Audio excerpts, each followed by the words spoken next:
Falcons fans, welcome in, man. We are starting episode 50, 50 of the Out of Your Falcon Mind podcast. My name is John, your host, joined by my co-host, Mr. Mike Cottrell, buddy.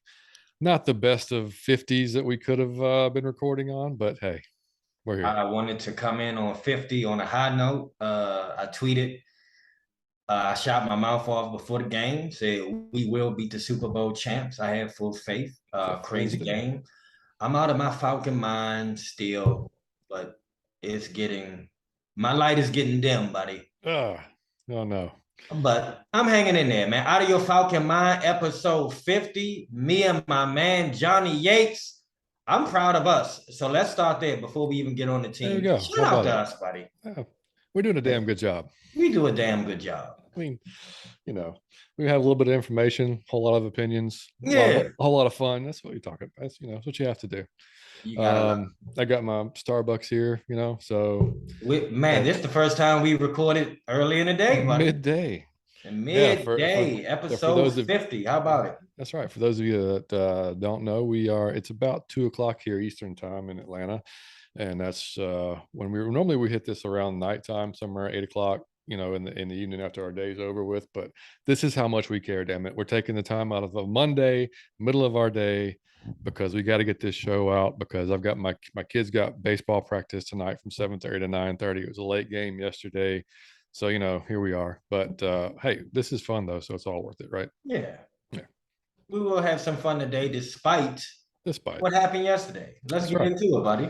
That's right. So anyway, first off, just to get some stuff out of the way, big thanks again to the Falcoholic Dave Choate for joining us last week on episode 49. It was a preview show that got tons of listens and watches on YouTube. Thank you guys so much for that. We got an extra 5-star review on iTunes. So whoever left that, thank you very much. You guys can continue to keep doing that. 5-star reviews on iTunes, 5-star review on Spotify, subscribe, follow on YouTube. All that stuff helps us just get, again, more more out there in the Falcons community, and it makes us easier to find when people search for Falcons content. And so yeah, big thanks to everybody for listening. In addition to that, I did want to start off episode 50 with a huge thank you, man, just for getting us to 50, for everybody who left a review, for everybody who participates in our polls, everybody that retweets us, everybody that gave us a like, everybody that gave us a comment. And I want to even say thank you to some people that criticized us, because it was still interaction. So, I mean, if you dragged us for an opinion I had about Matt Ryan, I'm cool with that. For the jersey thing, when I got the golf jersey, I'm cool with that.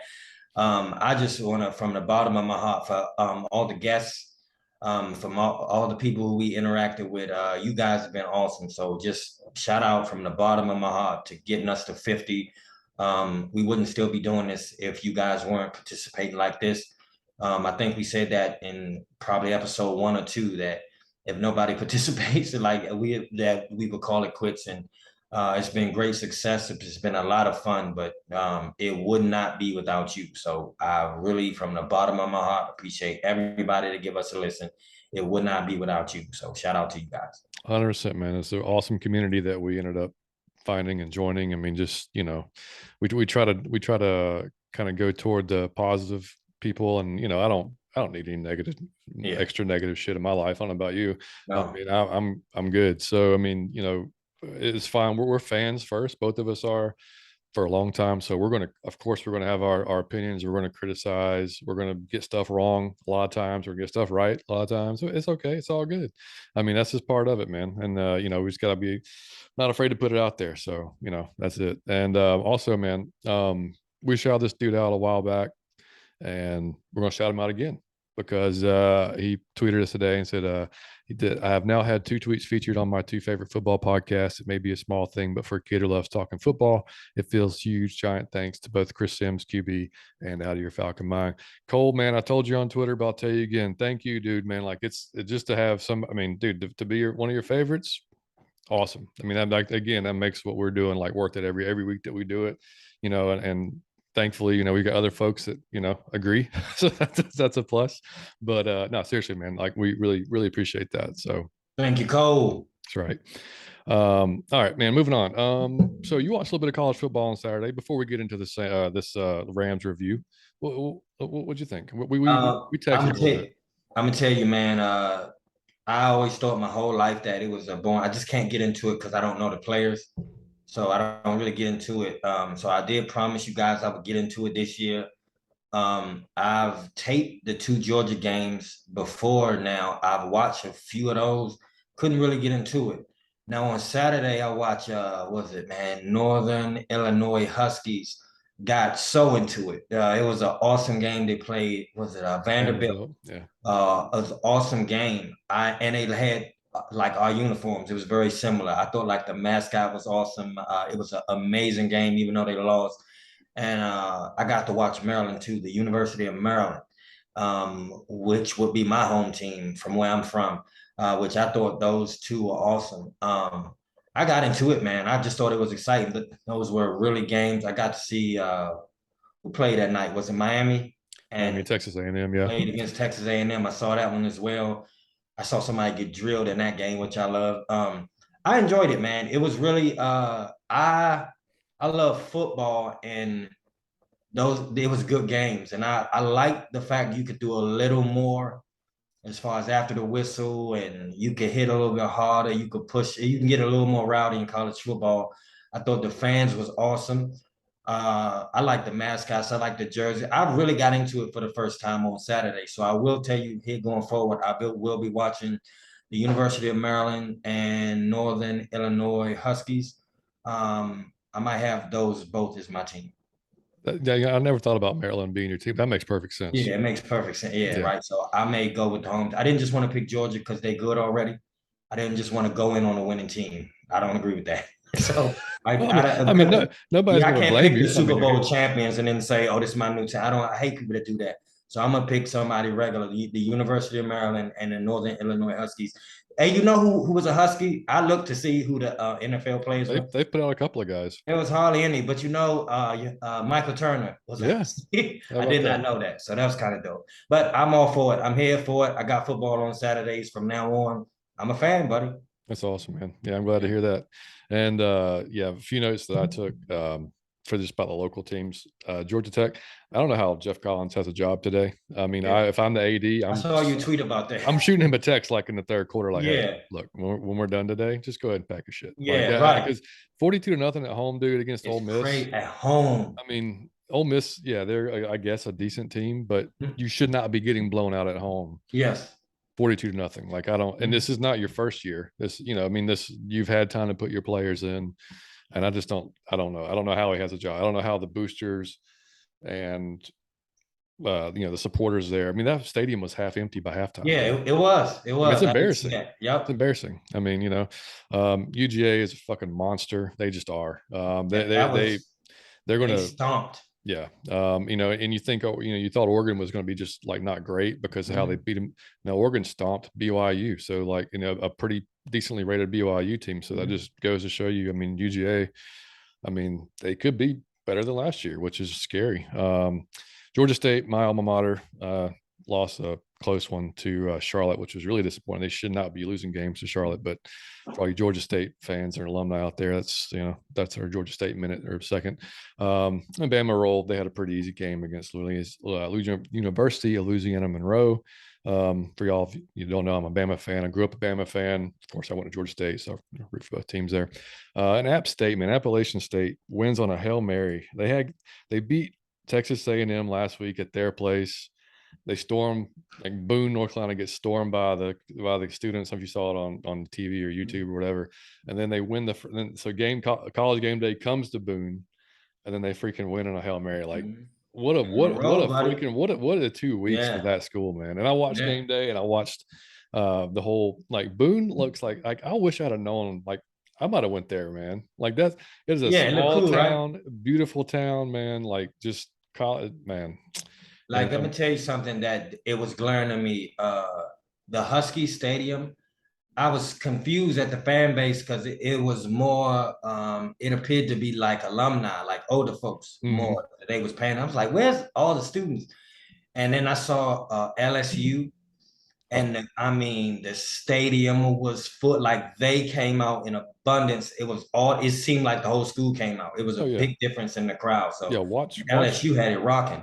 Yeah, well, that's just the differences in the conferences. I mean, watch a big time matchup between and LSU Mississippi State's a big. I mean, that's a a rivalry game. Okay, But like when Tennessee Alabama play or when Georgia Auburn play, everybody come out. or yeah, or Alabama. I mean, like you Alabama's putting 100,000 in the stadium. Jeez, And it's yeah. packed.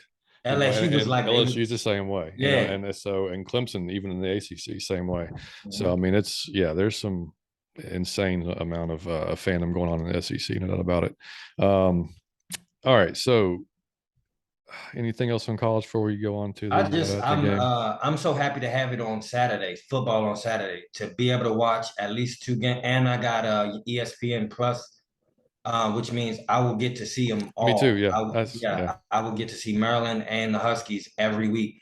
I'm thrilled just to have football on Saturday, man. Yep, yep. That's it's great for me too during the fall since Liam's games are all on Sunday, which Yeah. kind of also sucks because I can't always see the NFL games. But Mhm. he's only got like 4 games I think this fall, Okay, so cool. Yeah. not as bad. And his first one's actually this coming Sunday, so depending on how well he does, I could And be I would, there for 3 hours. I may not be yeah. there for 10 hours. I don't really know yet. And I would love to know, what are you guys' college team and how did you pick it? If you're not from that state, if you're from that state, I don't really need to know how you pick. But if you're not from there, I want to know like what made you pick the team you like in college football. Hmm. That's it's kind of pretty interesting. Yeah, yeah. Like me, I was 10 years old and happened to Yeah. watch Alabama and Miami in the national championship game, Who was and there so like at the time you started liking Alabama? Do you remember who was on the team? Is anybody oh yeah, famous? yeah. I mean Jay Barker, who was he was in the league for a little bit. He was a Okay. quarterback. Dean Palmer, one guy was there. Dean Palmer. Okay. Yeah, so it was some yeah. I mean, Yeah. talk about some older dudes. Yeah. Yeah. So I mean, of course, it was 30 freaking years ago. So, Nice. but yeah, that's I just no reason. I mean, I had an uncle that went there, and he was Yeah. always bringing me Alabama stuff. So that was I was like part of the reason. Yes. But Yeah. and my dad, he didn't really care. He was a fan of Virginia because he spent part of his time at UVA. Okay. Yeah. So I kind of grew up kind of rooting for UVA because they never Mhm. UVA and Alabama never play.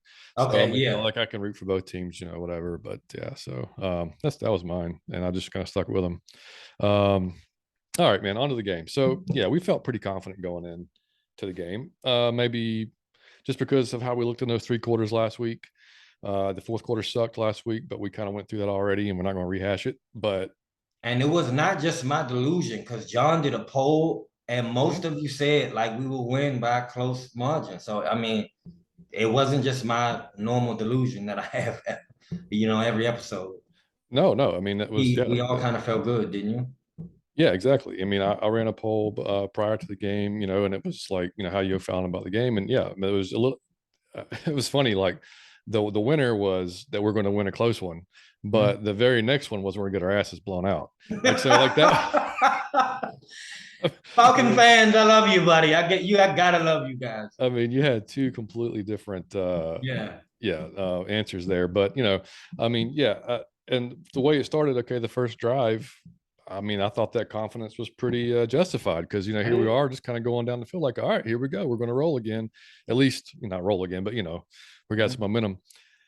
And then it gets stalled by, I think, a Chris Lidstrom false start on a third Yep. down, which makes it a third and long. And then we don't convert. And then Koo very uncharacteristically misses a 44-yarder, which kind of surprised everybody, probably. Yes. And then so we turn the ball over to the Rams, and literally not one good thing on defense happened during that drive. They just went right down the field, and then Robinson beat AJ off the line in the end zone, which it looked like a one-on-one matchup. He just shook him and went left, and Mhm.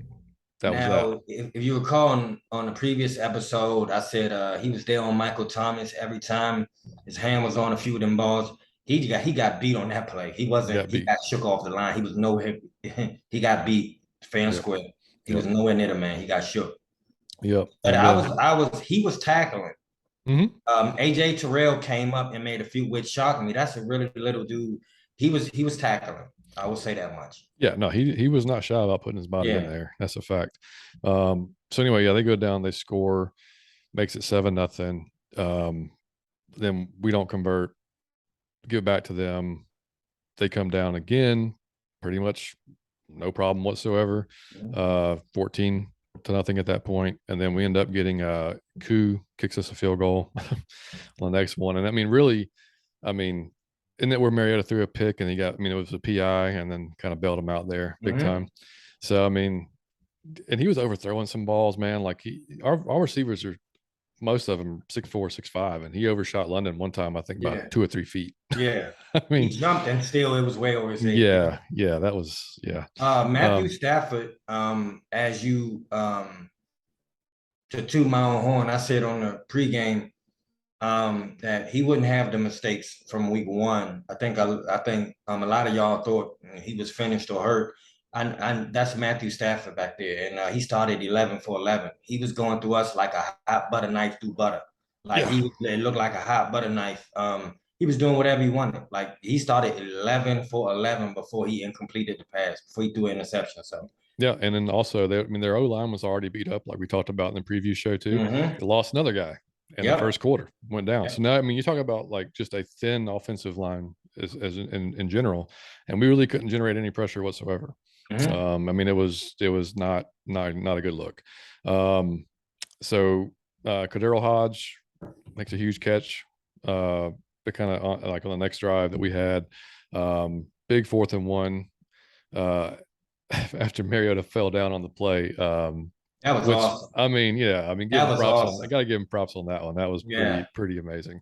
We thought Russell Wilson, yeah, he should have been dead to rights in that play. Yeah. He got up, made the pass. I think was it Parker Hesse or somebody who threw it to. Yeah, and then so we're in the red zone. Another offensive line penalty.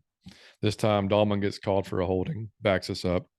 This is actually before Koo kicked the field goal, and so Mariota went for a pass on 3rd and goal, missed everybody, including, I mean, wasn't in around, not even close. So Koo hits it 14-3. The Rams are moving pretty easy again. Then Casey Hayward, a big pick in the end zone. Big pick. Yep. Yeah. So, I mean, that was, if we'd have went down 21-3 there, I mean, and then they continued to score, it might have got like really ugly. And then we subsequently, Marcus throws over to CP off of his hands. It gets picked. Yes. So we can't really capitalize on the play there. Rams go ahead and score again, 21-3. They go up top to Pitts finally on the next drive, and we'll get into that later. And guess what? They got a PI because nobody can guard a man one-on-one. But the ball has to be thrown toward him first. Yes. That's what I've read, at least. That is the catch. That's what I've read. All right. So we ended up, where was that? Oh, yeah, it doesn't matter. Anyway, we don't score before halftime. So we go into halftime, 21-3. Rams score right out of the gate, make it 28-3. And the announcers were loving it. You know, they were like, oh, it's 28-3 reverse. Blah. You know, I mean, shut up, dude. Nobody cares. Yeah. I mean, it's really Falcons fan. Like, we're so over it, dude. Like, I'm so tired of 28-3. Yeah, like, 28-3. We earned it. It's ours. It's great. We, but it happened. So just get over it. Jesus Christ. I'm sure that the Falcons are familiar with this score. I was like, dog, he was corny. Whoever that dude was. Mark Sanchez, dude. Who was it? Mark Sanchez. He kept making jokes the whole game. Like, he was putting on a stand-up comedy. He kept making jokes. Like, and I'm like, dog, you're bombing. It was all dad jokes. He kept bombing. If y'all was paying attention, he was joking. Like, it was weird, man. It's like he was doing stand-up instead of calling the game. Yeah. I'm not a big fan of Sanchez. And you sucked. So shut up. Exactly. Butt fumble. Shut the hell up. Yeah. Anyway. So they score. Cup was really big on that drive. They targeted him a lot, and we knew that was going to be the case going in. And just, but at the same time, I don't know if you can't let him just, I mean, you can't really play off of him. Like, you've got to, or at least you have to double cover him. And they started doing it later in the game. Look, we're recording this before the all 22 came out or comes out. So we can't, I'm just going off what we saw on the screen, what we watched. But later in the game, they started doubling him, and it made a difference. Earlier in the game, dude, I mean, he was catching it way too open. There are players that when they catch a pass, I get pissed because I'm like, that is who you knew you were supposed to key on. Like, it's the most, there's no reason why the most dangerous person on that side of the ball should ever be open. And it was a few of those times he caught a pass where he was alone. Right. So I'm like, how would he not be being pressed off the line? How do you lose that guy? How do Like, you lose Cooper Kupp? And the right. dude, some of those passes he caught, man, that dude is I know he get props, but I still think he's underrated as far as his talent level, because he up there with Justin Jefferson. I mean, he is one of the top 3 in the league, Oh, man. he's That legit. dude's a beast. Yeah. I mean, fully legit, no doubt about Yeah, that. fully legit. Yeah. So anyway, we get the ball back, punt almost immediately. And then Stafford throws a pick to Michael Walker, which great job by Walker by baiting him on that throw, man. Like that was a really, really good play by him. Yeah. And then we throw, man. Drake gets his first touchdown. We score 28-10. Third quarter's over. We're going into the fourth quarter. And I've got on my game notes here because I couldn't even keep up with the fourth quarter. I just wrote chaos. So I went back and watched the fourth quarter this morning because I really wanted to, just kind of digest it a little bit better. So yeah, what did you think? I mean, going into the fourth? I'm gonna tell you something. I thought we would win that game even when it was 28-3. I'm gonna be honest with you. I was thinking I was gonna tweet, just be patient and watch this. I had a good feeling. So when we was coming back, I was like, oh damn it. I honestly thought we would win the whole way through. I just figured something would click and we would turn on.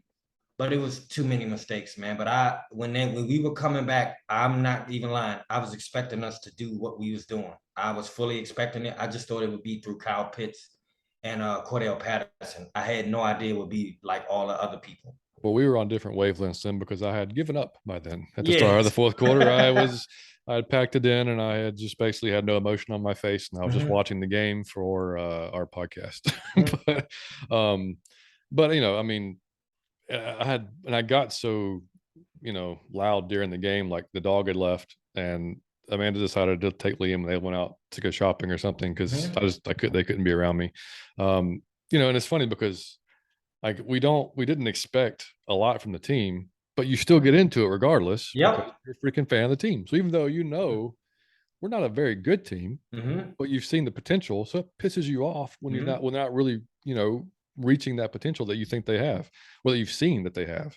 But anyway, start of the fourth quarter, we're down, like I said, 28. I'm sorry, was it 31 or 10 or 28-10? Anyway, we go down, we score. It's 31-17. Pass from Mariota to Zacchaeus. And then the Rams get the ball back. And then your boy, Mr. Troy Anderson, comes through untouched. Loved it. Watched that again. The center and the right guard went completely different directions and opened up a hole big enough for anybody to run through. And Anderson, the athletic guy he is, shot through there, blocks a punt. Lorenzo Carter picks it up, scores. And man, I'm going absolutely apeshit at this point. Yes. Like, I didn't even know what to do. Like, I'm just running around screaming, like, man, we're really going to, we got a chance here. So they get the ball back. The Rams get the ball back.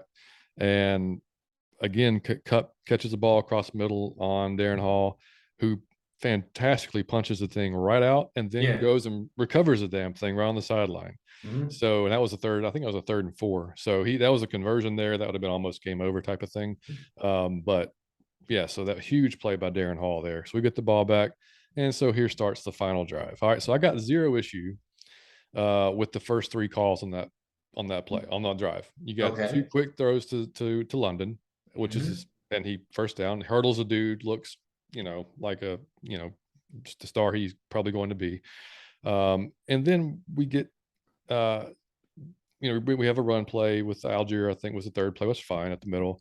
No problem there. Now, the problem I have now is the 2nd down play. We go with a triple option again, which had not worked at all. Yeah. And so why you decide to call it there when you, again, London, Pitts, Zacchaeus, short passes, Patterson, like there's so many. The short passes were killing way more than the running game was. So why you do that is beyond me. So many options there. Yeah. And you choose to run that and you get stuffed in the backfield for us. Now we got a long 3rd and 13. Which you don't have to now. And by this time, Liam had came back and we're sitting there watching the game, and he was like, "Man, they're gonna have to get." And I'm like, "Dude, the thing is, they don't have to get it all in one strike. Nope. Like this needed to be 4-play territory. Exactly. This needed to be. You get close to the marker, And then if you, I mean, you get a first down, great, but you don't have Mhm. to. Don't force it to get all of 13 or whatever you think you have to get. All right. So watching that last play over again, or that third down play, dude, Zacchaeus Oz off to the right, wide the hell open. Wide open. Like if he Yep. hits him before he gets, I mean, before he turns, I mean, dude, Yep. he's probably at least probably 10 yards, if not, Mhm. and maybe he makes a move and gets up Mhm. because London was running, I think maybe a deep corner, possibly, I Mhm. can't remember, but either way, he took safety with him, so like there was been like a chance to make something big play there, Mhm. but instead he goes to freaking Brian Edwards, who's covered. There's like three dudes in the territory. And threw him a jump ball. Yeah, which he didn't jump very well, I Yeah, must he did say. not jump. I mean, I would assume through practice, you know your players, and Brandon Marshall was great at that. Dez Bryant was great at that. Calvin Johnson was great at that. If you had Julio Jones, I would have done it. Hey, Tony Gonzalez, I would have done it. To throw Brian Edwards one of those is beyond me. And as much as Mariota made a few good plays with his legs in that game, he lost us the game. Young him and Arthur Smith are gonna co-share this dragon I'm about to give out today. yeah, yeah. I mean, and you could have, if you're going to put a ball up like that, London, Pitts, like those would be your And top two. and you would go And away from Ramsey if you were gonna do that. right, I wouldn't try that on Jalen Ramsey to do that, which he did make an excellent he play, did. He came up, but did the that play whole. is not gonna be made if you fire it at his numbers. It's not gonna be made if you fire it at his stomach. He can't go through the man. It would have been pass interference. But the play can be made if you throw a damn jump ball to Brian Edwards, and that's no diss to Brian Edwards. It's a diss to Marcus Mariota. Yeah, and I mean, Jalen came over the top and reverse mossed him. Really, I guess Yeah, you could call it, yeah, because greatly put. yeah, I mean, and so so anyway, so that was pretty much that was the game. So we were cut short of coming a huge. And dude, there's a lot of comebacks yesterday, man. It Baltimore, was. Baltimore was up What Kyler big. Murray did was the one. Kyler Murray was dude. Tua down in Miami, Yeah, Tua, down down three touchdown star of the fourth. that was awesome. Hey, young, Um, if y'all didn't, I encourage you all. I'm a football fan first. Go and watch what the Cardinals did, and go and watch what Tua did. I mean, the pass Kyler Murray threw for that 2 point conversion was one of the greatest passes you're gonna see. I mean, I have no idea. He is amazing. I'm more becoming a fan of that dude's week by week, and yeah, even Tua. I'm so proud of Tua.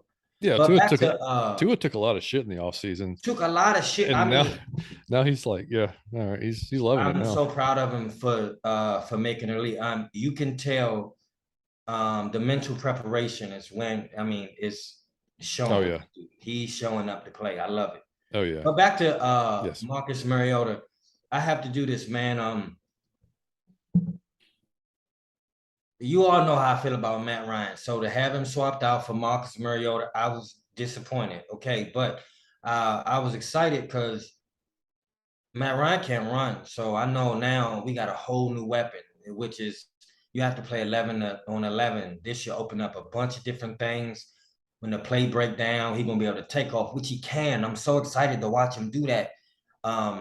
But yesterday, I wrote in my notes, I said, young overwhelmed and underprepared.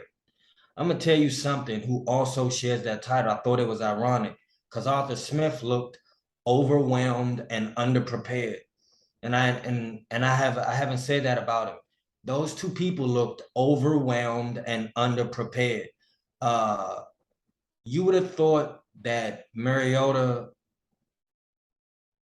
he put a Kirk Cousins on prime time. He put a young Aaron Rodgers in the playoffs. He put a Peyton Manning in the NFC. I mean, S. Like you looked overwhelmed. You looked nervous. Like what is with this dude? Young, he made so many bad reads. He couldn't tell who was blitzing. He couldn't tell how to shift the line. He was he was not going through his he made several bad reads when it was a person wide open. When he did target a person, he overthrew several balls. He panicked a few plays, still couldn't get the snap right.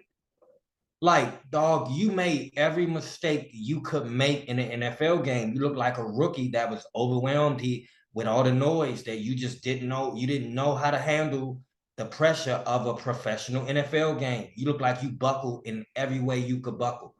And the only highlight that I really love was the play he fell down. That was awesome.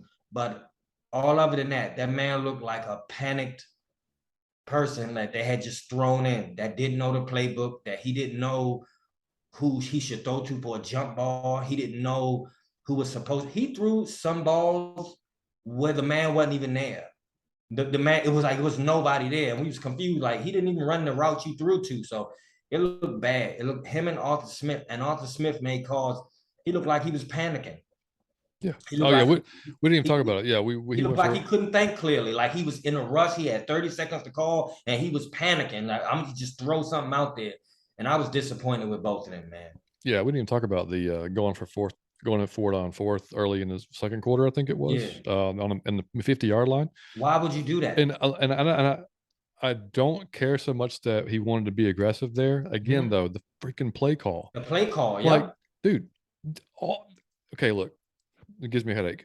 Through all your entire season, you've got to have. I'm thinking at least maybe this is not the case, but if I'm a head coach, I'm going to have a little book of plays that Mhm. are my go-to plays in certain situations that Mhm. I've got to have. Like, Mhm. dude, this is going to be so creative and out of the defense will not see this coming. And it can be Mhm. simple. It can be simple. It can be something just different that's not they've not seen before. But I've got to have that to run because if you're going for it on fourth on the 50-yard line on an offense that just moved the ball down the field on you like you said, like a knife through butter, you don't want to give them the ball back on the 50, ideally.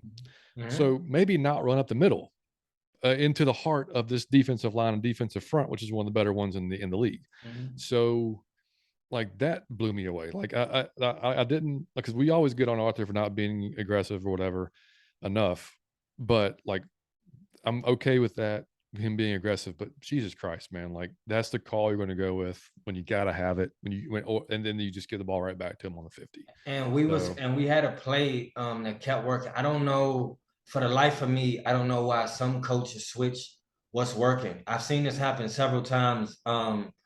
Like Pete Carroll when he didn't run Marshawn Lynch. I have no understanding of your logic. We was running a play that kept working. It's where the receiver would be standing in place, and instead of just running his route, he just turned around. And before he took a step, the ball was on him. He could catch it, and it was an easy 3-4 yards every time we did it.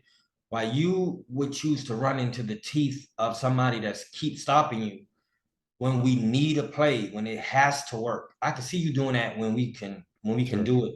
But when it has to go right and you pick the play that has the least probability, now I'm wondering what's on your biscuit. Yeah. Now I'm did they put gluten in your muffin this morning? Did they sprinkle something in your coffee? Like, what's going on, man?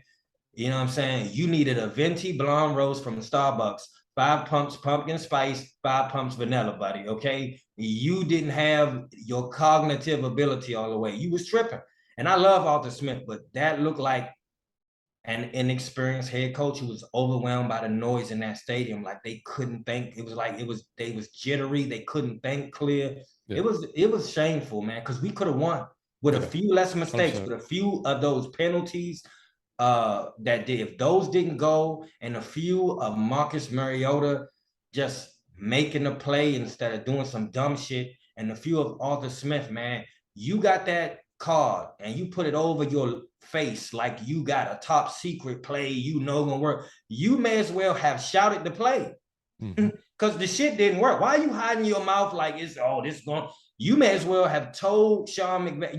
You should have just told him to play, man. You should have held it up on the sideline on the poster board because Yep. that was how it looked to the defense. Like they just knew what was coming. Like you did some. It Yeah. was it was it was frustrating to watch. I'll be honest, because we could have Yeah. won. We could have beat the Super Bowl champions and just couldn't pull it off, man. It was Yeah. impressive. Yeah. And I mean, I watching it, I wrote down a similar note, like as far as Mariota, I wrote down meh. just because I guess it just wasn't like if you're watching it as an outsider and you come in and you're watching this just solely based on the quarterback play, nothing about it stands out, No. like nothing. And so, and I don't know, you know, obviously we weren't expecting like a Pro Bowl year or anything like that, but just like he didn't, like you said, he didn't look like a veteran, like that should be making some of these things. And he admitted after in the post game, he said he's got to do a better job of communicating they were asking specifically about the play where Wagner came through untouched Yeah. with the sack. And he said he's got to take responsibility for that and call that out, because obviously, I mean, if you watch back the play, I mean, It was. Elijah goes right, doesn't even look at him. Mhm. You got Matthews taking care of the end, and so you got And just open up a hole for him to come it, right through. So he says he's got to do a better job across the board communicating. Dude, that's what rookies say, that's yeah. that they Yep. have to do a better job. Communicating should not be something you're talking about this year. I mean, like, dude, this is by far not your first rodeo. Like, Dog, for this is you to shit not you got know to the get across. for you to not know the coverage, all I was thinking about was Matt Ryan. He could have diagnosed, that shit from a mile away. For you to not know who was coming, for you to not shift the cover, I mean the blocking, for you to not shift out of that, for you to not audible, for you to not shift the line, call the running back in, do something, for you to misdiagnose to the point there's a free runner, you damn right you have to take the blame. Who else would take the blame? Yeah. Come on, man. Who would take the blame? Punky Brewster? Who would take the blame? You would take the blame because it was your fault. So get the fuck out of here with that, man. I just was so frustrated with that dude. And I'm gonna tell you, the main thing, the main quality I love about Desmond Ritter, I kept saying it, is he's poised. He looks calm through these situations. So I was calling for him when you looked panicked. Why are you panicked by noise? Suppose we've had to play in Seattle. We Oh, playing in like this Los. coming week. Yeah. Like suppose we had to play in Seattle. What are you gonna like? You can't, okay, it's times you can't hear. I get that. You are a professional quarterback, man. You're not even close to a rookie. You played several years. So why are you overwhelmed, man? He was frustrating, man. He was frustrating me to watch because he looked like a rookie they just threw in. He Yeah. looked how like Ritter was supposed to look if they just threw him in Right. to like the Los Angeles Coliseum. But you are a professional and you really are a veteran. So I didn't expect that from him. I was disappointed, man. Yeah, that's the same here. I was just again, I don't expect him to be a world beater. I expect him to do the little things right that you Yes. expect from a veteran quarterback. I Mm-hmm. expect you not to lose me the game, Yes. Yep. and that's literally what he's done the first 2 weeks. Yes. Yep. I mean, I mean, the fumble on the 5 yard line in the first half, in the first game, and then yesterday. I mean, there's a multitude of you can never pin a loss. That's a team game. I get it Yeah. on one player, but there Mm-hmm. are plays in the quarterback position being the most important one on the field. There are plays that you have to make that sometimes will determine a win or a loss. And so Yes. far, he hasn't made them. So I mean, You you that's the have bottom to line. make the easy plays. I totally agree. When you have somebody open, you got to hit them. When you have to be able to shift the blocking. You cannot fumble snaps. Yeah. You can't be dropping the hike, And I man. don't know if that's a center issue or a him issue. Like I it's can't either like, way, bro. it's got to be cleaned up. I mean, You cannot fumble the hike, bro. You can't slip and fall when you rolling out. Like, bro, it's follies and bloopers, man. And the dude looked like he was panicking. Like it was weird. But I would agree with you. I hate depending on one person. But if y'all remember, because my home team is the Washington Redskins, I will watch them sometimes. And if you guys remember Kirk Cousins with the Redskins, Kirk Cousins is a good quarterback. But Kirk Cousins would do shit once in a while that you would have no understanding of what he was doing. He would lose the game. Like he's a quarterback that panics. Kirk Cousins can't play in prime time. Kirk Cousins, when it's fourth quarter, 2 minutes, he panics. Like, and he would do dumb shit. He would throw an interception. He would overthrow somebody. And that's what Mariota reminded me of. Just somebody that when the moment was there, man, when it was loud in that stadium. It was really like a playoff type atmosphere. They was hyped, but you was overwhelmed and underprepared, man. He did not look properly coached. It was times he looked like he didn't know what Smith was calling in. It just looked like they couldn't hear, which I respect and I give him a pass on that one. But some of the shit he was doing, you get no pass for. Yeah. Yeah. And looking at some of the PFF grades, well, first of all, overall, we've scored 53 points in 2 games. So we shit all over him, but we're seventh as far as the league goes. We're seventh in points scored. So we're scoring points, but we're doing little things still to shoot us in our own foot to keep losing the games. And our defense, unfortunately, has allowed 58 points, which is 28th, tied for 28th in the league. So that's obviously got to get better. If we're scoring 26, 27 points a game, you hope to be winning those games, or at least, at least a majority of those games. But, so far, 2 games in, we're not. Offensively, as far as, again, this is from PFF, we're 22nd in the league on offense, tied for 15th. So right in the middle on defense as far as that goes. And special teams are 11th. Now, looking at this game specifically, I was kind of surprised looking, because again, PFF grades, we've got our love-hate relationship with that, but the top 5 on defense, and Abdullah Anderson had a 90, but he only was in there for 11 total plays. So it's kind of based on, if you're in there for 11 plays, you do really well, you're gonna have a high score. So, but I'll give him props. He did have a nice 11 plays that he was in on there. Mikhail Walker, though, was in there for 62 total plays. The man had 82.3. 88.4 in coverage, which is almost like, elite type stuff. Taquan Graham, I thought, had a good game again, 75.4. D. Alford, again, only 12 plays he was in for, 75. So if you want to go down to the guys that were in there for most of the game, you have to drop all the way down to Rashaan Evans, who had a 70.9. That was number 9. And then Casey Hayward, 70.1. And then it kind of goes down from there. And AJ Terrell, 67.7. Not a great game overall from him. For PFF. And then offensively, I was pretty disappointed because, last year we were crapping all over the offensive line. First game, it looked great. They look a hell of a lot better. I'll say that. Not great. They look a hell of a lot better. This week, 3 of the bottom 5 guys were on the line. So we had, let's see, where are we at?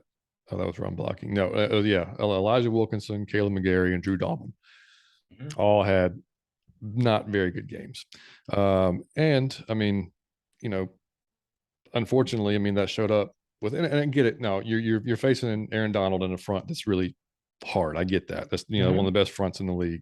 So it's not like you're going to go out there and just have the really, really good games. You just hope not to have terrible games, and so Dahlman had a freaking 36.5, which is like Mayfield territory. Elijah Wilkinson, not much better, 39.4, who is playing the same position that Mayfield played.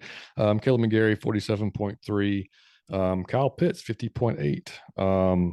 He was really good in pass blocking, though. He pass blocked like hell, 73.5. So yeah, which we'll get to that in a second. And then scrolling on down, Chris Lindstrom had a 55.4. So you're not really seeing a whole lot of, if you have to go all the way down till 13 to find Marcus Mariota with a 60.5. So nothing really to hang your hat on there. Nothing that's, at least good at least. Now, I will say this. Again, shocking tape, so bear with me. Overall, and I know this is crazy, I was impressed again. Overall, because I don't lose sight that we was playing the Super Bowl champions and we almost beat that ass. So I'm impressed overall. Again, I kind of expected the offensive line to be dominated like that. So I'm not shocked. I was disappointed with Mariota. I was disappointed with Arthur. Cordell, even though that ball was catchable, my father always said if it hits your hand, you should catch it. So I felt like he should have caught that. But I was impressed by Kyle Pitts. I love Zacchaeus, that's my man. I love Michael Walker. I thought he played amazing. I love Casey Hayward. I thought he played great. My concern is really AJ Terrell. I know he's good, but I don't want you to give up because you got a good corner over there too. I hope you not doing that shit like to where I'm like not the star cornerback. So I don't know what you're doing, man. But I thought you played excellent all last year. You've gotten beaten several times the first 2 weeks. So I don't know what you're doing, man. I need you to get back to your former self. But I'm gonna be honest, man. Overall, I was proud of my team, and I still think those was the Super Bowl champions. And we rallied and we didn't give up. So when we say finish, I thought they finished. I thought they didn't win, but they finished. They could have gave up. 25-point lead. You getting your ass whooped. You could give up. They didn't phone it in, which is what I'm used to seeing from Atlanta. They did not phone it in. I didn't think the defense phoned it in or the offense. They were just outmatched in talent. But I was proud of my team. Again, I'm impressed. Those was the Super Bowl champions. Yeah, and that's what you kind of go back to is, what we said before the season, what we anticipated. And I think what happened is you see how he came out of the gate in game one, and you're like, shit, this team is going to be better than a lot of people thought they were, especially if they clean up this little, those little things. Mm-hmm.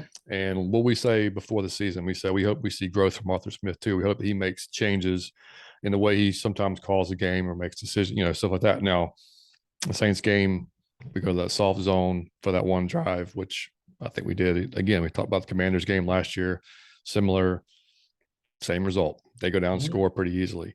So that's the stuff we've got to see. We've got to stop. Like we've got to stop doing so. And I know Pease is calling the defense, but like, dude, like if it's been working or it's been more productive, like there's no reason to change. And again, that third down play to Cup at the end of the game that he fumbled on, Mm-hmm. I was losing my mind again at the beginning of the play because, like last week, Richie is 30 yards off the ball. Yep.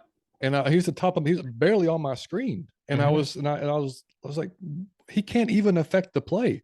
It's 3rd and 4, dude. They're trying to just get a short pass, run the clock down, and go home. That's all they're trying to do. Mm-hmm. There's zero reason why Richie should be 30 yards off Yes. the ball. Yep. And what happens? Catches the ball over the middle where maybe if he was down a little bit closer, he could have Mm-hmm. affected the play. Now, like I said, he fumbled the ball. We got it back, so it's all good. But damn, man, like I do not get that. I do not understand why he's positioned that. I'm sure there's a reason that I don't know. I don't understand, but I don't know why he's that positioned that deep. But Mm-hmm. anyway, like I said, you go back to the beginning of the season, you think, okay, we're going to get maybe 7 wins. Like that's what I said. So the expectation is not super high, but you see the potential. You see what we did in the first game, how we can move the ball, the aggressiveness of the defense. The upgrades we've made at the levels of pass rush. We got fucking 4 sacks in the first game. Like all this stuff. I went back and forth with a lady on Twitter about like she was basically just saying like this is the same old Falcons to me. Like after game one, she's like they just found a different way to they're just finding a different way to lose type of thing. And I mean, and Good one, lady. and I respect the look. You have any opinion that you want, and I wasn't, and I was just saying. My point was, when you look at last season, you'll take progress. Like I'll Yes. take progress. Like Yes. I would love to see wins, but I understand what this roster is. Still, it's not where you want it to be. I'd also understand next year, like we've talked about, you're going to have 110 million to spend. Mm-hmm. I will be much more critical and Yes. much more on Arthur Smith to get wins next year than I am this year. Now, I Mm-hmm. would love to see, and Kenny, our boy Kenny G on Twitter had a great tweet today. Let me find it while I'm talking to you. Kenny G. That's right. Yeah, he had a great tweet today. He said, I apologize for, there we go. I can live with the losing games. That was always going to happen in a rebuild. It's the process that's maddening. Personnel usage and in-game decisions making continue to be personal usage and in-game decision making continue to be red flags.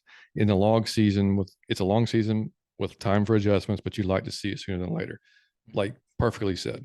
Like Yes. you're going to lose some games. That's fine, and I'm you don't want to, but you accept it. That's where we're at. But damn it, man, this decision making and some of the procedural stuff and little like things you have to. And every week it's a broken record. We're going to clean it up when we will. We're going to be better. We hear it every week. So like I'm, but to back to where my original point was, I don't expect a lot from the team as far as the win total, but to be like you said, to come back in a game like that like makes me super proud of them because it's not something that we've seen. So I'm proud they got the fight and they came back the way they did. Um, it's just the it's just tough, man. It's tough being a fan and trying to analyze the team like without your fandom. You know Yeah, what I yeah. mean? No, Like true. That's it's true. because before you and I could sit back and just bitch about it and or say whatever, Mhm. and it doesn't matter. But now, trying to be somewhat subjective about it, or I'm saying trying to be somewhat objective about it without really having that fandom creep in is tough to do Mhm. because you want to see the wins and you want to see it. We could easily be 2-0, dude. Mhm. I No, mean, no, we could easily. I'm gonna be honest. Here's why I'm hopeful. I think if you put in the poised Ritter, I don't. I see us winning those games. And I'm well, not saying the first two. So when y'all hear me say that, I don't mean the actual game. I wouldn't have wanted him to start. I think being a rookie, you need to sit so you can get the feel of being in your jersey, seeing and learning from the sideline, at least the first. So I'm not saying he should have started. Let him get his jitters out on the sideline with the play call. Let him go through everything in his mind before you go through it physically. I have no issue with him not starting. I'm saying from here on out, when they put Desmond in the game, again, I don't know what he's gonna do. I do know the boy is poised. A lot of shit that Marcus has caused a whole lot of issue is him panicking, bloopers and follies. I don't think you get that from Ritter. And if you don't get that, I don't have him losing us the game. I feel like we win these close games with Ritter because we don't have a person fumbling the snap. We don't have a person panicking. We don't have a person who's doing dumb shit. I do know that the boy is poised. So I'm so hopeful. But again, man, if I fought Mike Tyson and we went 12 rounds, even if he knocked me out in the 12, y'all got to give me my props, man, because I shouldn't have been in there with Mike Tyson. That's how you got to look at that. I shouldn't have. Why would I last 12 rounds with Mike Tyson? So even if my jaw's hanging loose and my nose is where my eyes should be and my ears on my thigh, you got to give me props for standing up and rumbling Mike Tyson for 12 rounds. Even if he win, you got to always remember he was supposed to win. It's only the only reason that you would be hurt is you would be like, damn, you had a chance to win, Mike. You almost beat him. And you forget I'm not even supposed to be in the 12th round with Mike Tyson. So that's the way I look at it. That's why I'm not down. I look at this team, how anyone could say that they see the same old Falcons. No, we would have given up. When have we played? That was the problem in week one is we failed. We didn't have that same problem. We fought to the end. We yeah. almost won again. We was one bad pass away from winning that game. Had he put that pass in his stomach, we win the game. So you got to understand how close we came. I'm so proud of him. Again, it's the procedural things like John say and the panicking, man, to go from the dude whose nickname was Ice for not panicking to go through somebody that got the jitters is the dude just looked like he's like overthinking or he's trying to do too much, man. Well, I'm not gonna even get off on it, but Ice has had a rough start. Man, that offense, He's I'm gonna be honest, it's like he joined the Falcons. Your offensive line is trash and you have nobody to throw to. You got like one target and your offensive line is trash. this It's man. a Pitt, lateral move. He's yeah, on the Falcons in a new uniform. It's wild. Pittman, yeah, Pittman was out for yesterday. Yeah. Taylor had a terrible game. Offensive Yep. line was god awful, and he was bad. I mean, He was he was bad. three Yep. picks and He just fumbled looked. a snap. Yeah, he did not look good yesterday Yeah. at all. Um, but anyway, yeah. So and later on in the game, I mean, she did text me or tweet me back and say, "Now this is different." After we started like really showing that fight coming Okay. back, so Okay. and we were having a good conversation. It wasn't Yeah. anything bad. It was just going back and forth about like for me, like I see a different kind of mode in this team, which is also what compounds the frustration because like you see how we're moving forward, but like which leads me to my next question. You brought up Mariota, whatever. So I did a poll today about just kind of get a little see where some of the fans are thinking. Mm-hmm. And I said, all right, so what are y'all thinking? We stay with Marcus Is it time for Ritter? Or I don't care. So as of now at 2:55, 76% say it's time for Ritter. 18% say it's time to we stay with Marcus, and 6% says I just don't care. So, Mike, if you're going into Seattle this week, what are you doing? I'm gonna be honest. If it's any other game, I stick with Marcus. Just again, y'all gotta understand. I'm a fan of putting rookies on the sideline, at least for half the season, their first season. I'm a fan of it. I believe that in the long run, he's always better. I've seen that happen. He's always better if he can learn the game. What you call it, man? Mentally, he's going over things on the side in his mind. What I would do in a situation. He's calling plays. He's learning. He's going every time the quarterback comes off. He's in the huddle. I'm such a fan of long-term progress. That always seems to work out better if you don't just throw them in. However, when your starting quarterback is shit in the bed, you want to see. If this was any other game, I would say Marcus, you going for 3. I would want him in at least for 8. I think you got to give him a chance to go and grow to. You got to understand, it's been 2 games. It's truly not fair to pull him for 2 games. But being the fact that we go into Seattle, just the fact that his main problem is you panic, you seemed overwhelmed. I would want to see and be dying to see what Desmond Ritter did in the same situation. Because this is what I'm saying. It would be it's almost the same type of in like stadium environment. Well, it's going to be a hell of a lot. It's going to be a hell of a lot louder. I want to see what they do in like equal opportunity. Now, you couldn't hear and you was overwhelmed. It was loud as shit. Now you can't hear and you overwhelmed. It's loud as shit. Just who's going to buckle in the moment. I see you buckled in the moment. Now I just want to see if you buckle in the moment. I just want to see if you're poised, because he is poised, but you haven't been in an NFL game in Seattle. So now I just want to see what you do in this set. It's going to be unfair to put him in starting when we play like a regular stadium. I need to see what you would do in a similar situation to the one Marcus had. I say you go with Ritter. If I'm coaching this week, I want to see what Ritter does when all the pressure's on, when you can't hear, when you got to do a snap call, when you can't. I want to see all that from Desmond Ritter. See if you remain poised. If you get in and kill it, you starting quarterback.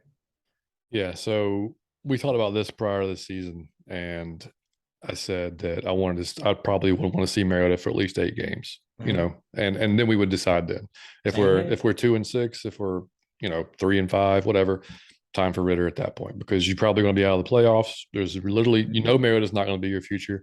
There's no point of having him continue to go out there. So you got to see what you have in Ritter right at that point. Well, after 2 games, maybe I'm just impatient, and I totally agree with what you said. I much rather like to see the rookies sit and learn, at least for a little while. Very rarely do you see a rookie step in and have success immediately. Yep. It doesn't happen.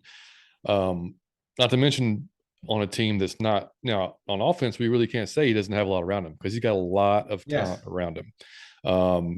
Offensive line still better, but still the question. That's still our kind of Achilles heel. But playmaking wise, you got plenty of guys. Drake has proved he's gonna be that guy. He's gonna be that guy. Oz is a great receiver to go to. He's made plays. Hodge has stepped up. Patterson's there. Algier got some carries yesterday. We haven't talked about Pitch yet, because we're going to get to him after this conversation. Yes, he is there. So all that being said, Mariota has done nothing to me to say like, okay, he's going to win you games. Like I haven't seen that. It's been the opposite. It's been the opposite. So, this is a transition year, right? So you've got to know, and we talked about it earlier before the season. If Ritter if Mariota starts off hot and we're winning, or say we're 4-2 or 3-2 or 5-3, there's no reason to take him out, because we're winning. The goal is to win, make the playoffs. But okay, you start off like this, and I know it's a new team, but dude, like the stuff that you're making mistakes on is not like we just talked about. This is not like veteran stuff you should be making mistakes with. Mhm. So I personally would rather see Ritter. I don't care that it's Seattle. I mean, I don't. I mean, Mhm. they've got Geno Smith starting at quarterback. Mhm. Um, I mean, he had a good game the first game. Yeah. They didn't fare so well yesterday, but like I just want to see it, man, because Ritter will be either part of your future or not, but you have to find out this year. Like Yes. you've got to. I mean, we can't go into next season with question mark at quarterback. Right. You just can't. So, and Yep. if you're going to draft one, well, you need to know whether or not you're going to have to draft one Mhm. because and there's granted there's 15 games left. There's plenty of time. I get that. I just don't see, and I know Arthur's not going to do it. He's going to start Marcus without a doubt. There's no Mhm. way. There's no in my mind. There's Absolutely. no way that Ritter's starting this week. Yeah. But that's why I'm not a coach because I'll Mhm. probably do it, and it probably go completely wrong, and I'd be fired. Um, but I mean, like, and we got a few responses too. I mean, not just from the poll, but I mean, like, so Freddie on there said it's only been 2 games and we've been competitive. I say the Seahawks game should be the real test. So basically saying, leave Marcus in there for at least the Seahawks game. And then another dude said, seen a lot in 2 weeks, and we got 15 more to go. It's time. So, which is kind of where I'm at. We Mhm. have seen a lot. Yeah. He's had the opportunity to win us games. He's had the opportunity to make these throws, Mhm. to make better reads. That hasn't happened. Mhm. Um, I know it's only 2 games, and maybe I am impatient. And I'm normally not. I'm normally the reverse, dude. I'm normally like sit back and Yeah. chill, like I'm good. Yes. Like I really like, and maybe it's because Ritter did so well in the preseason, and I know Mhm. it's against twos and threes, but Mhm. we saw him do so well in the preseason. That's why we're like, shit. Let's just see what he can do against these ones, Yeah. because who really cares? And I'm gonna tell you this too. The reason why I'm saying you're not wrong, buddy, is because if he was just balling and struggling some kind of he threw an interception here and there, but he was just getting outplayed and we lost. I think everybody's pretty patient. Oh, we was close, but we lost. But When you're when directly it's involved in your losing fault. games, Yeah, when it's you can't handle the snap or you didn't shift the line or you didn't audible out of something or you overthrowing people or you throwing to just nowhere where it's nobody. Now we can look at it as nah, man, it kind of is you, and we want to see what happens when we replace you. Because I don't think, again, man, I think we win those games if we got a poised quarterback. Because a lot of that is just it seemed jittery, man. You seem like you're overwhelmed with the being a professional quarterback, and I didn't expect that from him. yeah. And I don't. I mean, I know this. It's going to be new to him because it's the NFL. It's a whole nother level. But I don't feel like Desmond couldn't handle it. I feel like he's mature enough to handle that type of pressure. He's mature enough to handle that atmosphere That's he's going to be sad in. that you But think that he can, and even Marcus can. It's weird. it's not even that I don't think Marcus can. I just think uh, he is what he is, man. Yeah, There's a reason why he's been recycled and he didn't yeah, work out in Tennessee. It just if you can play in this league at a high level, then you're not going to go through what he's went through. And granted, some yeah. of it's self-inflicted. He's got himself hurt over the years. So I mean, that's part of it as well. But I mean, it just is what it is. I mean, so All the best girls are taken up in their 20s. If you get single and you get in your 30s and 40s, the long like the tears go. If she's a free agent in her 40s, it's a reason, man. It's a yeah, reason she can't cook, her feet stink. Something is off.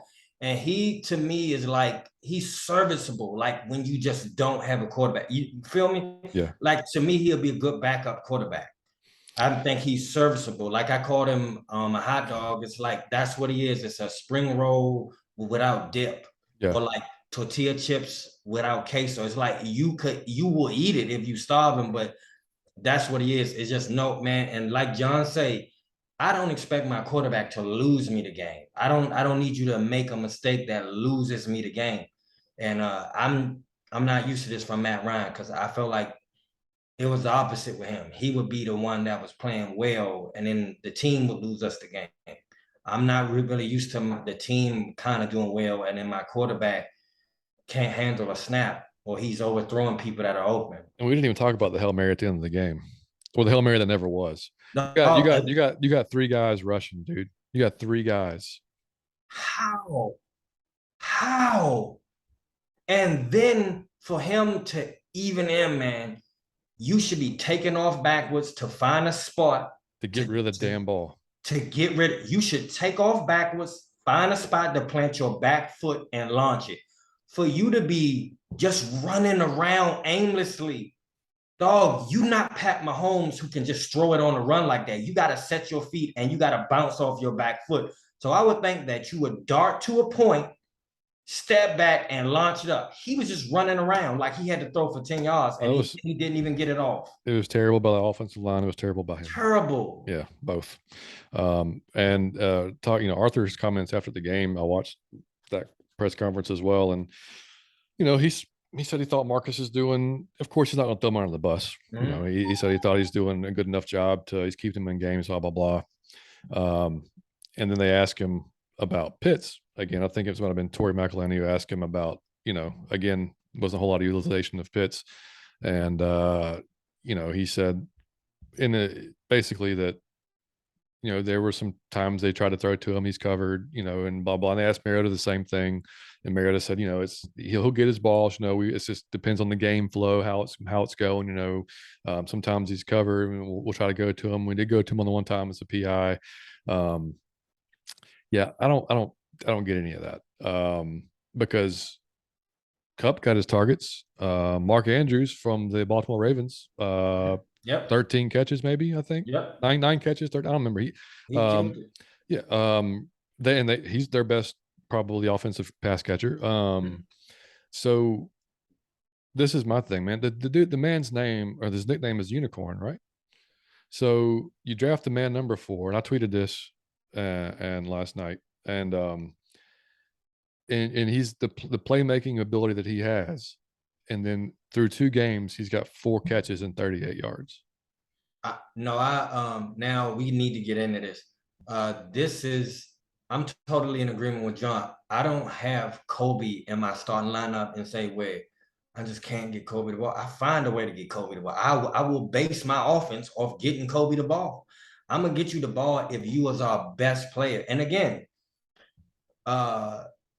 you can, on plays where it breaks down, I would be turning to him because he's gonna get pass interference. They can't run with him. They can't jump with him. They have to do some shit like pull his arm down or so just throw it up.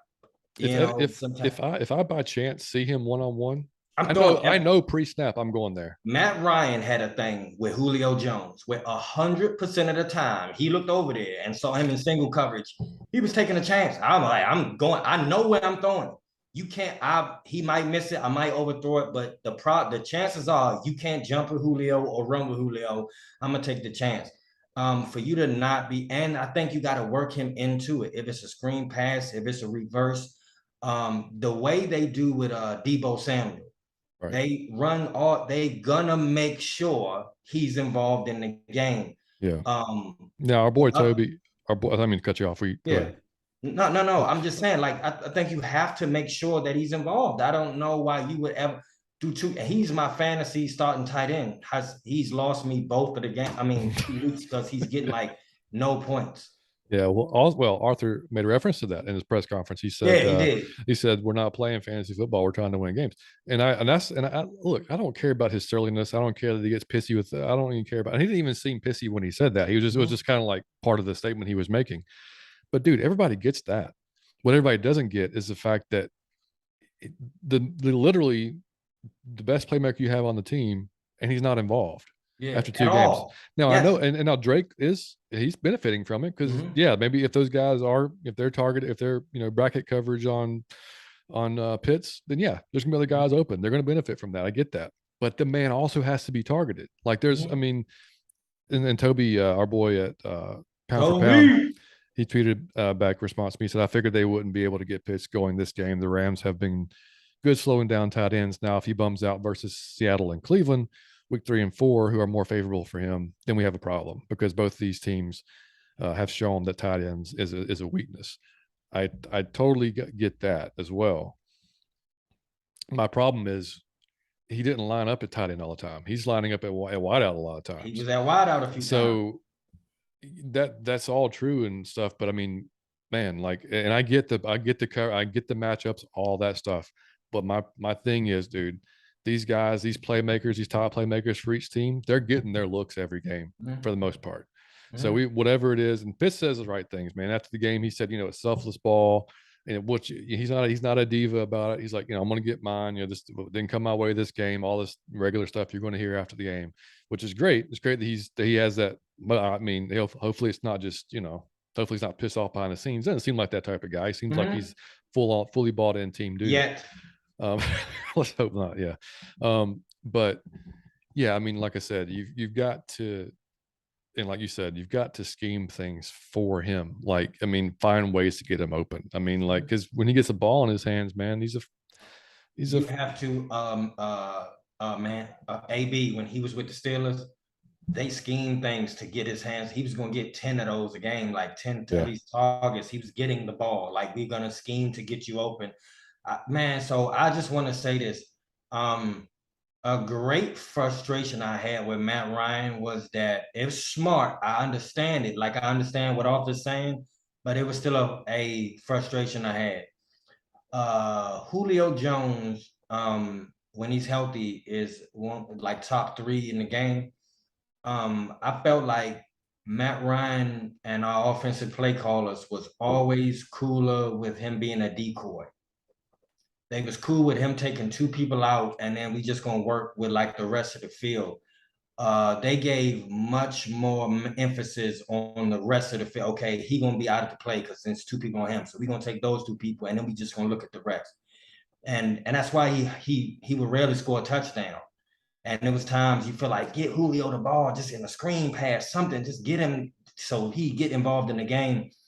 To see the new offense with new coaching, new coordinators, new quarterback, new tight end, what I've seen is the same approach. Is that where you'll take 2 people out, so we'll focus on the rest because it should be easier for the rest of the people if we just look over here. And I'm not going to throw in a double coverage. Part of me truly understands that you don't throw in a double coverage, but part of me is like every other team works in their star player. Every other team does it, but Atlanta, we didn't do it with Jones a few times, and we're not doing. Every other team, the star player is deliberately, intentionally worked into no matter what. Yeah, we didn't draft. But again, I'm not a coach. I'm sure he could explain better than me. I'm not the smartest man in the room, but to me, that's just common sense. Yeah, I didn't think we drafted a, A a unicorn. yeah. Well, I don't think we drafted a pass blocking decoy at number 4. No, yeah, no, And exactly what I'm saying. Yes. and our buddy Damsky too on Twitter, he said after listening to the interview, I agreed that Pitt's quote wasn't that bad. Still, proof is in the pudding in 4 receptions. If you're worried about protections, then you likely should have built the trenches starting with Sewell or Slater rather than picking the shiny piece first. That I was mean, genius. Yep. perfect. I mean, yeah, exactly right. I mean, if you're not going to if you need to pass, if you're so worried about pass protection, then why'd you take dude 4? Yep. I mean, like, so, and then I mean, our boy Ski too. He responded back. Steve! He said, "I need to see the all 22 breakdowns, but I think Marcus is the biggest culprit in Pitt's not getting the targets, which is also fair. That could be possible as well. He could be just not looking that way, or I mean, to me, that seems. I mean, I hope that's not the case because it seems crazy. It's because that you're thinking like you go through your progressions. That's got to be 1, right? I mean, like you got to look to see where number 8 is first, and then you go through your progressions. I mean, but that may not be the way he does it. Who I knows? agree with Ski, But man. I believe he's doing the Dion thing where whoever Dion was on, like was going out of. I'm not even look. I ain't. If he was on the right side, then we not going. We just going who on the. yeah, I think he was doing like what would be the easiest one. The okay, like the easiest throw will not be the one where it's double coverage. right. So that's off the table. That's not going to be a progression of mine. But dog, you got to figure out a way to get Kyle in that game, man. The dude is unstoppable. They can't check in that tight end and the slot receiver, whatever. Just switch him up to get him open, man. Yeah, You have to involve him. but Toby is 100% right too. These matchups versus Seattle and Cleveland are much better for him, Mm-hmm. but So he damn sure better be using these next 2 games. Mhm. Because dude, you talk about people pissed off now. If he's not used or used the same way, if he's got 6 receptions through 4 games, Mhm. oh my God.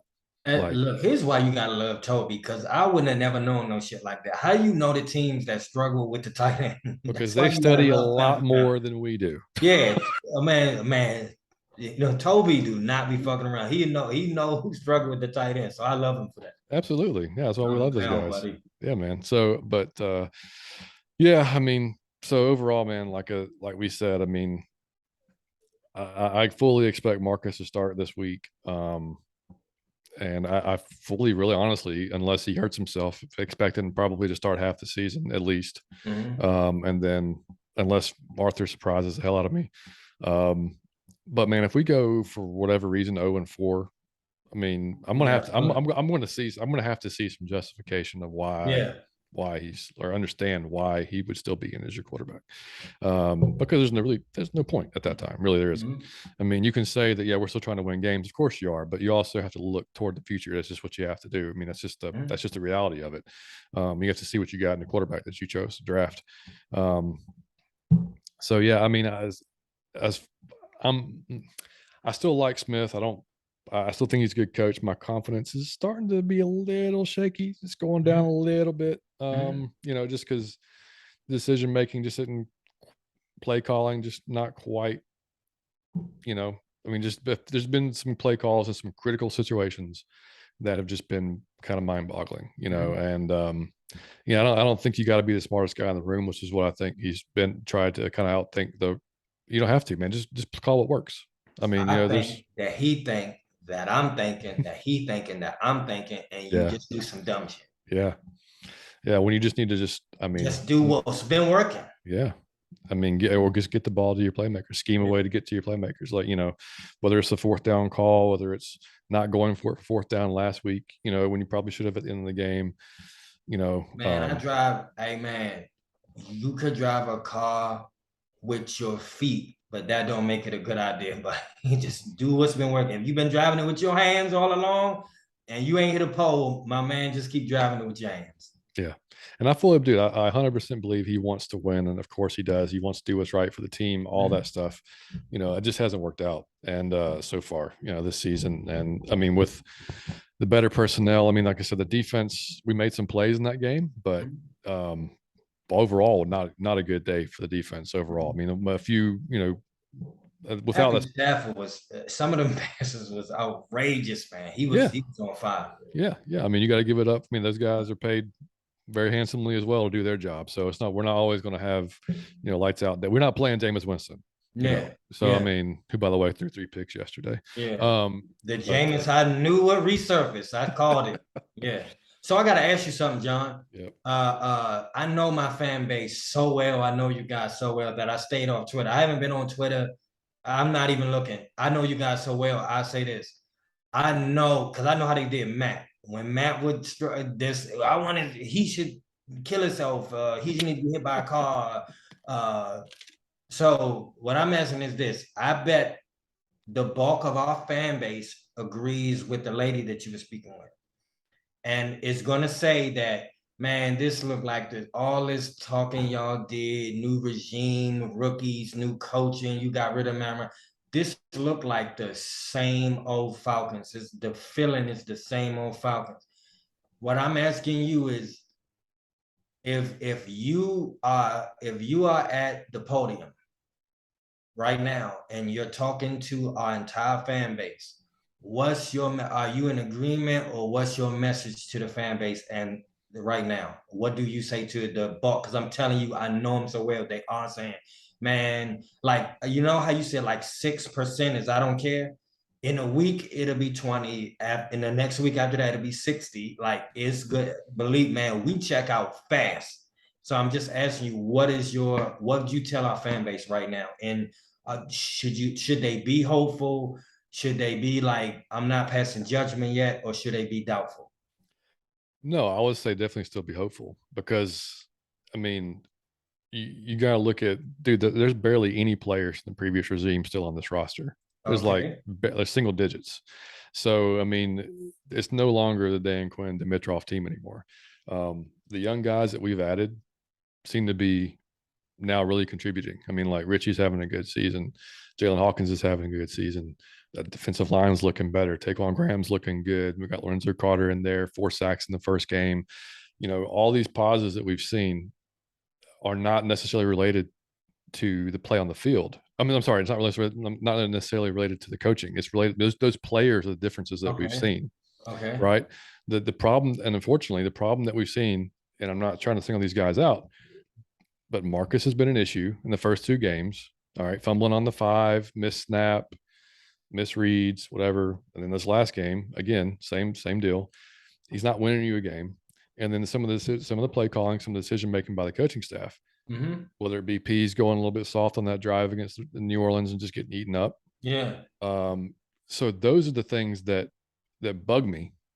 But overall, I mean, you gotta like, I mean, even if we weren't doing this podcast, dude, I'm still tuning in every week. Like, I want to see these young guys progress. You know, Pitts is going to get involved at some point. You know, Ritter's going to get in the game at some point. So, yeah, I'm still excited about the team. I mean, like I said, you have to temper it with, like, we get into the season. You and I talked about it. We don't expect a lot from the team, and then we get in the season like, oh, we want to win. You know, well, then we don't win, then we're pissed. Yeah. So you have to be pissed, but like temper your pissedness. You heard that quote. That's a quote from John. Temper your pissedness. You heard it here first, out of your fucking mind. We're going to get shirts made. Temper your pissedness. Because Johnny Yates. You can be passionate and want to win, like Kenny said, but you've got to like, the procedural stuff, the decision making, like, that's the stuff that needs to be fixed sooner than later, because if those 2 things are better, we're 2-0. Oh yeah. So, and and nobody would have expected that. I mean, you didn't expect that. I didn't expect that. So I mean, 0-2 is not dead in the water by any stretch of the imagination. If we come back and we're 2-2, great. You know, awesome. But I don't, there's no reason to jump off the ship to me. I mean, like, you know, I haven't lost complete faith in Arthur after 2 games. Again, it's just, there's things that you hope to see that are better throughout the season. You know, I don't know how long Alicia has, to be honest with you. I don't think it's this year, unless this year is just a complete and utter disaster. Yeah. I think he's definitely going to be allowed to go through next season, especially with all the caps. Yeah, with all the cap space and what we can do with even more talent and another draft class. But yeah, there's no reason to jump off. I just think people, and looking online, like what you're saying on Twitter, there's definitely a divide, man. There's folks. I didn't even want to look. But look, what was it? There's folks that literally don't give a shit. They're just like, they're fucking dead to me. I don't care. Then there's folks that are like, you know what, I'm good with it. I mean, you know, we expected there's gonna be bumps. There's gonna be, you know, so like, I'm not gonna overanalyze it. I'm not gonna think too much about it. Marcus is going to make his mistakes. That's fine. He's not our quarterback of the future. He's going to fuck up. Ritter will get in there eventually. I've seen good progress with the team, other spots. I'm good with it. And then there's the people that are just like, that are hard, like really hard on the team, really hard on the players, really hard on the coaches. I'm somewhere in between those 2. Okay. Because I totally get this season's going to be a lost season as far as we're not making we shouldn't make let me say that. We should not make the playoffs. If we do, fantastic. But if we don't, that's fine. But I also want to see progression, and I want to see from everybody, the coaches, the players, the whole 9 yards. So I'm kind of in, but I'm still going to hold those guys accountable. Like, I don't expect you to be making, like a Marcus, I don't expect you to be making rookie mistakes. You know, Coach Smith, I don't expect to be deciding on some of these play calls that just make no damn sense whatsoever in any universe. It's not like last year, dude, where we had on offense, for instance, we had no playmakers last year except for Pitts, man. Yeah, right. And that's even more agitating, because the man got 1,000 yards last year and everybody knew we were going to him. Yep. He was the only one. Yep. We had CP and Pitts. That was it. So, and the man got 1,000 yards, over 1,000 yards receiving last year. So nothing's changed this year. Everybody still knows we're going toward him. So find a way to use them, damn it. Like we did it last year, do it this year. I mean, we got more options this year. Our receiving core is light years better than it was last year. So, anyway, yeah, I mean, I'm somewhere there's that, but that's pretty much the three camps I've seen on Twitter is just they've totally checked out the hey, I'm good with it. I'm going to support the team. I hope they compete their ass off. If they lose, I'm good with it. That's fine. Mhm. And then there's the ones that are just diehards that are going to still want to win every week regardless. You know, talent be damned, coaching be damned. Like we need to win. We need to go to the playoffs. Like Yeah. this team, you know, I'm that's then there's that. So I mean, Mhm. that's where we're at. Man, I am if I could say one thing to you all, I'm gonna tell you how my take on it is I view Atlanta like this. I view the Falcons team like if we could put in terms of a vehicle. Um, if the transmission is bad, then maybe I get a new vehicle. If the engine is gone, then maybe it need a total overhaul. If everything is kind of busted, then yeah, I try to get a new car, or I don't like this car, or I give up on the car. Um, I view them like we got a flat tire and the radio don't work and the rear view is kind of dangling. The These are windows yeah, window huh? one window is stuck. Yeah, right. So you know what I'm saying? It's stuff. So like I feel like these are things what I'm the reason why I say that if you swap these things out, I think you're happy with the car. I don't know how any of you cannot be impressed. And I know we lost. I'm not talking about with our win-loss total, with improvement. You can what area of the ball, when I say the defensive line, the offensive line, quarterback, the running back, the receivers, what group, if you had to name one, would you be disappointed in? Because even the offensive line improved and they still suck. But they improved. I think the way that we run has been improved. Our pass catching has improved. Our defensive, uh, even though we got torched, I look at Michael Walker, Hawkins, man. I'm looking at it looks improved, and I know y'all hate to see me here to say that because we lost two in a row. Like how good are we? I didn't say that. I said we improved. So you can't say it's the same. You can't be disappointed. All of y'all said at the start of the year, I think I said NFC South champs, but all y'all said like we was gonna win probably like in 6 to 9 games was the main thing I heard from people. We still on course to do just that. You know what I'm saying? So you can't be too we will do that. I promise you. Don't get so down because one of those games was against the Super Bowl champions. Also coming off an ass whooping from the Bills. And they had 10 days to prepare for us with a Super Bowl quarterback and the best player on defense in the NFL. And we almost kicked their ass with all the mistakes. You got to just think if we not making a few of those mistakes, we win both of those games. So don't jump off just yet. It's like, if man, a pretty girl with a ugly pinky toe is still a pretty girl, man. You know, she could put socks on and you not look at that toe, man. That's all I'm saying. Just these are minor things. Trust me, they will get ironed out. We will be better going forward. I look forward to see Ritter, man, but I'm it's still positive with me. I'm impressed. Troy Anderson, I called it. I love, like I said, I love Walker, I love Hawkins, I love Dean Pease, I even still love Smith.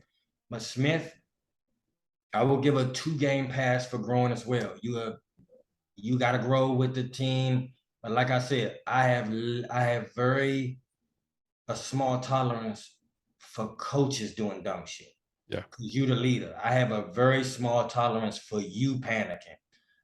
So you on a short leash with me, but I still say um, I gotta give him rope right now, and I'm impressed. We almost beat the Super Bowl champions. We almost beat the Saints, but for Mariota, these are small mistakes. He's not gonna fumble a snap every game. It's not gonna be fumbles every game. We will clean those penalties up because Arthur Smith is gonna get in their ass. I'm telling you, man, we will look better. We will be better. There's no point in getting down.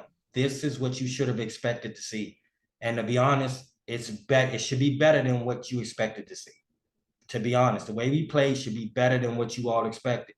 When the start of the season came, if I told you that we was going to barely lose to the Rams, you would have said I was out of my Falcon mind, right?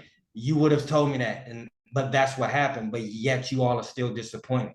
But why? If that's what you expected. So this is what you should. We right on par with about 8 or 9 games like we expected.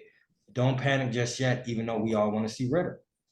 That's what I say. It was just what area were you not impressed with? That's improvement. We improved.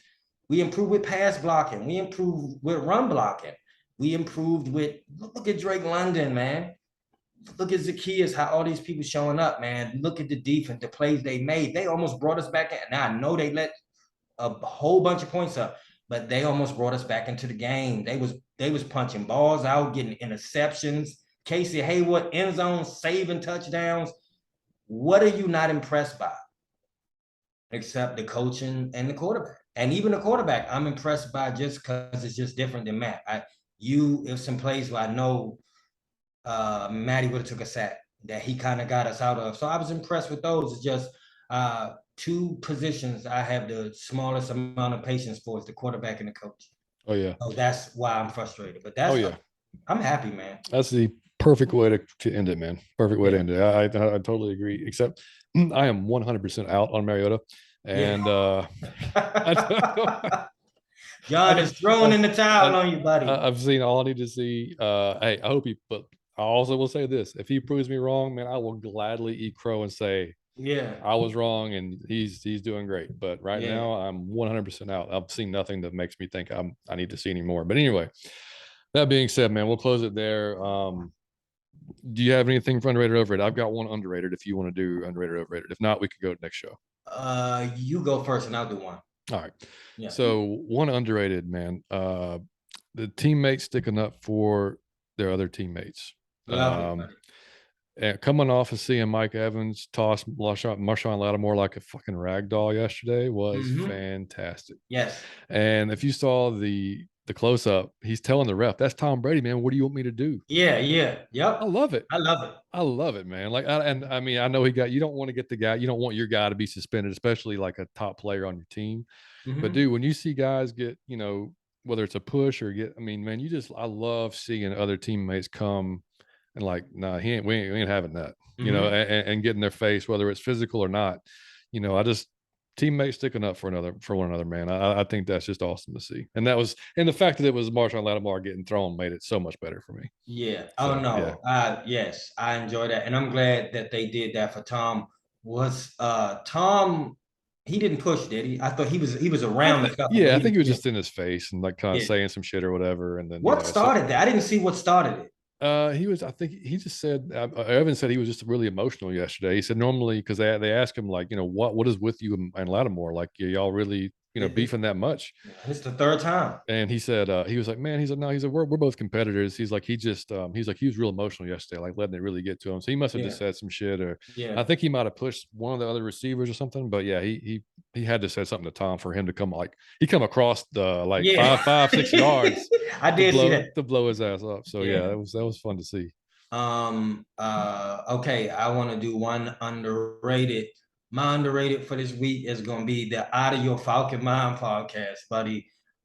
50 episodes, man. I'm gonna tell you this, and I'm only gonna say this because we had 50 episodes. So every time I've given our podcast props, it was always to our listeners. Now that we have 50, just for this one time, I'm gonna say me and John. Just because I'm gonna be honest, man.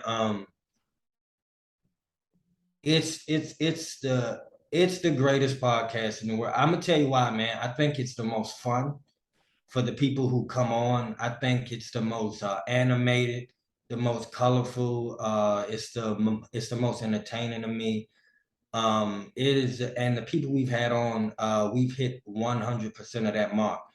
We've had the coolest guests, and like, man, even the times I'm not here to have the people Troy, Savion, Damsky, it hasn't missed with a co-host yet. So just to 100%, man, like accuracy. It's like John Paxson or Dan Marley shooting back there, man. It's I think we've done an amazing job, and this is for me and John. I'm into my own. I think we've done a great job. at this. I think we've improved gradually over time. It did not stay the same. I think if you play the first two episodes and you listen to this one, you see improvement. We've improved the Are we? cameras, we've improved the quality of the audio of the film, we've improved our microphones, our connections, we've improved our backgrounds. Just everything has been improved. And even We do a lot of self scouting. we do a lot, and I think our take on things has been improved. I thought the way Troy and you did the draft was great. It's been a great experience and the fun. I think if I did this and it felt at all like it was a job or like a drag or a duty, I really would check out of this. I only do this because it's great fun to me. I enjoy the shit y'all be doing on Twitter. I enjoyed the dragging I took for the Matt Ryan jersey. I even like that. It was so funny to me. Um, I've enjoyed every part of this and talking to you guys and even at the game we even you met Fleet and Pound for Pound. It was just amazing. I've been in heaven doing this. We got to go to a game. We got to see a game.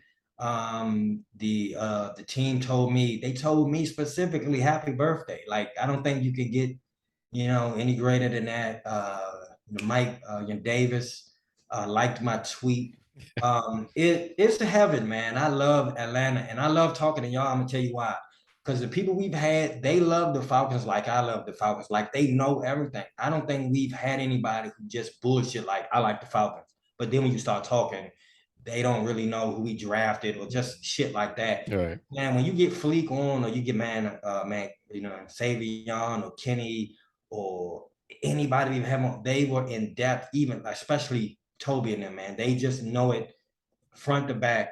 So underrated, man. The Out of Your Falcon Mind podcast. I mean, what John does on Twitter is I don't know how to do polls on Twitter. So every time I see you do that, I'm like, how the fuck did he do a poll? Like, why did you get people to participate? I don't even know how to get people to participate in that. So just what John does on Twitter and everything about it, I think we have improved. We just like the Falcons. And no, we're not in the Super Bowl yet, but we showed improvement, buddy. We're going So to at least get 8 wins this year. we at least gonna get 8 wins at the Out of Your Falcon mind. We at least 500. That's So right. Yeah, of course. I just want to shout.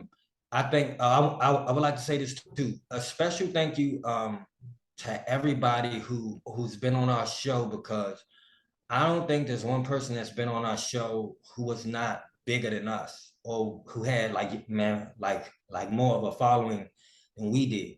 So just to come on, I appreciate because we the new guys, we still the little kids, but we growing up. We 50, so we getting up there. But I just want to thank you guys for it has not been a competition. It hasn't been any evil spirit.